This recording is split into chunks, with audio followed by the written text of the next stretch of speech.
Pour la troisième fois de l'histoire seulement, plus de 40 degrés ont été relevés à Paris. Une nouvelle vague de chaleur a déferlé sur la capitale française ce mardi. Résultat, les places étaient quasi désertes et les chaises de la fontaine des Tuileries vides en pleine saison touristique. Objectif pour les Parisiens comme pour les touristes, trouver de l'eau et de l'ombre. Je suis de Marseille, donc on connaît les grosses chaleurs, donc ça va. Donc, je peux vous dire que ce matin, j'ai couru, j'ai fait mon sport, 2 heures de sport, donc voilà. Mais pour d'autres, et notamment les plus jeunes, une forme d'inquiétude se faisait ressentir. En fait, aujourd'hui, c'est particulièrement dur, mais ce qui est encore plus inquiétant, c'est qu'on se dit que c'est peut-être l'été le plus frais du reste de notre vie.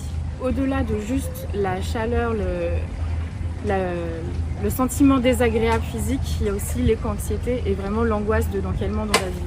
La chaleur a eu des conséquences graves dans l'ouest de la France, comme ici en Gironde. Les flammes rongent la côte. La magnifique dune du Pilat est sous la fumée.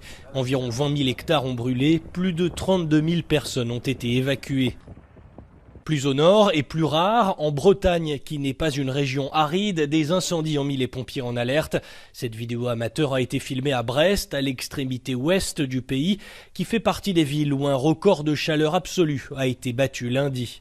Des scènes qui seront de plus en plus fréquentes, selon le climatologue François Gémen, membre du GIEC, le groupe d'experts intergouvernemental sur l'évolution du climat, formé par l'ONU. Toute une série d'épisodes que nous considérions jadis comme des épisodes exceptionnels, que ce soit des canicules, mais aussi des sécheresses ou des inondations, vont devenir la norme à l'avenir. Un des principaux effets du changement climatique sur la France et globalement sur l'Europe, ça va être la multiplication de ces événements climatiques extrêmes, mais aussi l'augmentation de leur intensité.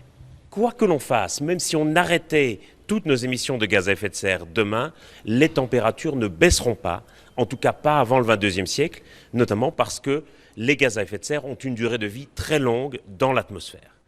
Par contre, ce qui est encore en notre pouvoir, c'est de décider quelle sera l'ampleur du réchauffement. Est-ce que ça va être 2 degrés, 3 degrés, 4 degrés? Ça, c'est ce que nos émissions de gaz à effet de serre actuelles vont déterminer.